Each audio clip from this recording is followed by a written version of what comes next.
अच्छा, ये जो दायरा होता है इसको कहते हैं ज़ीरो। ज़ीरो का मतलब होता है कि कुछ भी नहीं है, लेकिन जब ज़ीरो किसी और नंबर के साथ लग जाता है तो उसकी वैल्यू बढ़ जाती है। जैसे मिसाल के तौर पे हम लिखते हैं एक, लेकिन जब एक के साथ ज़ीरो लग जाएगा तो ये बन जाएगा 10।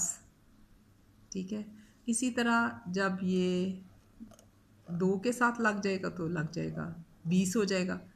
तो ज़ीरो की अपनी वैल्यू नहीं है, लेकिन जब ये दूसरे नंबर्स के साथ लगता है तो ये उसकी वैल्यू बढ़ा देता है।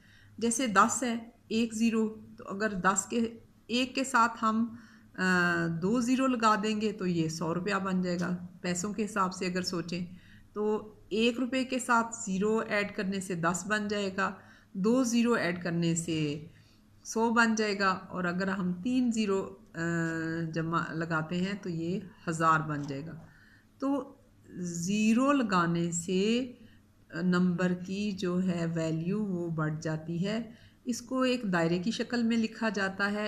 इसका मतलब है ज़ीरो चीज़ का मतलब है नथिंग, लेकिन जब ये किसी और नंबर के साथ लगता है तो ये इसका मतलब होता है उसकी वैल्यू जो है वो बढ़ गई है।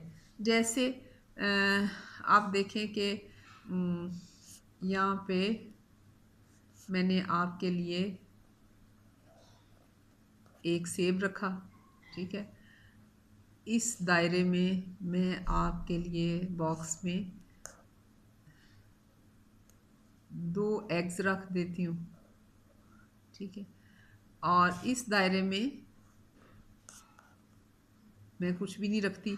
तो ये हम लिखेंगे, अगर मुझे हिंसों में लिखना हो तो इसको हम एक सेब पड़ा हुआ है, इसमें 2 अंडे पड़े हुए हैं, और ये डिब्बा खाली है, इसमें मैं ज़ीरो लिखूँगी।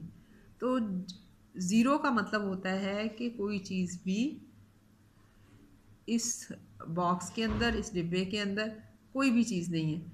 लेकिन जब ये ही ज़ीरो दूसरे हरूफ के साथ, दूसरे हिंसों के साथ लग जाता है तो उनकी वैल्यू जो है वो बढ़ जाती है।